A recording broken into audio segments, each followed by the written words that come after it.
Today, I'm going to tell you how I was able to acquire over 120,000 Alaska Airline miles using nothing but my Alaska Airlines mileage plan Visa card. But before we get into that, if you could click the like button for this video down below and also consider subscribing to my channel if you have not already. Doing both of those things are free ways for you to support my channel and get it visible to more people just like yourself. I thank you ahead of time. Now let's dive in.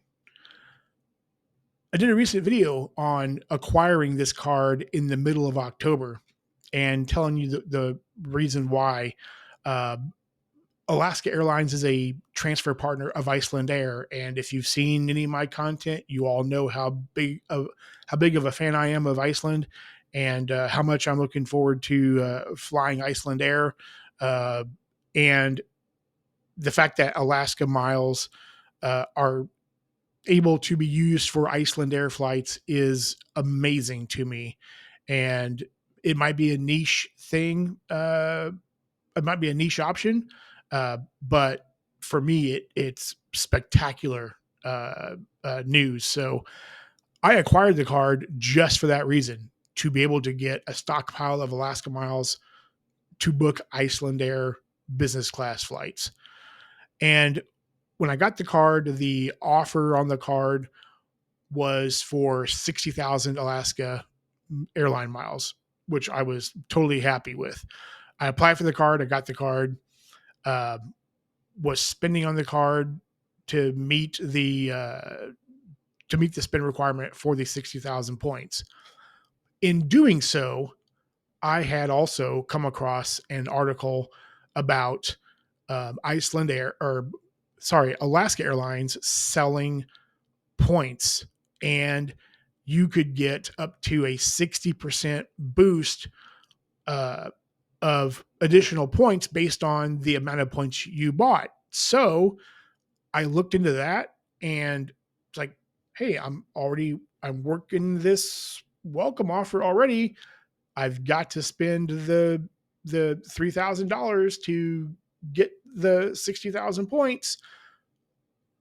What better way to meet a spend requirement than to purchase the miles of the card that you're using and to get a 60% boost to boot?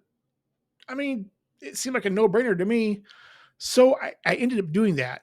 I ended up purchasing 40,000 Alaska Airline miles on the point.com website.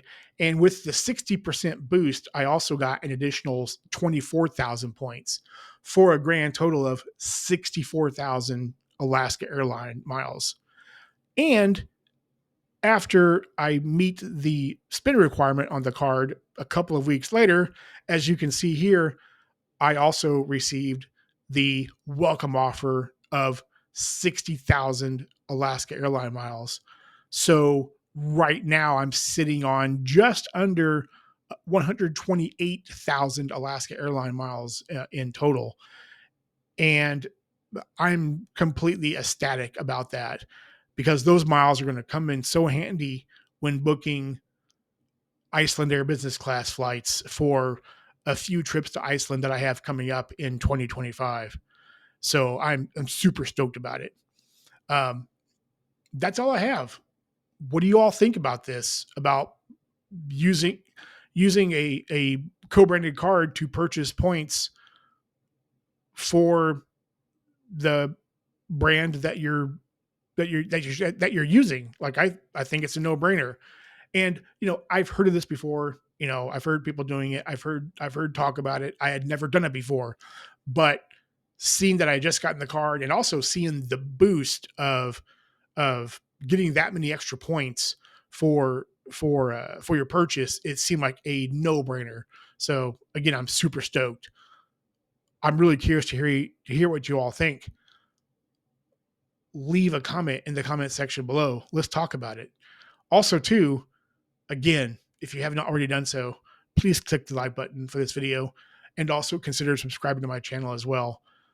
I truly appreciate your support, and it's very humbling every time I see someone taking the time to comment.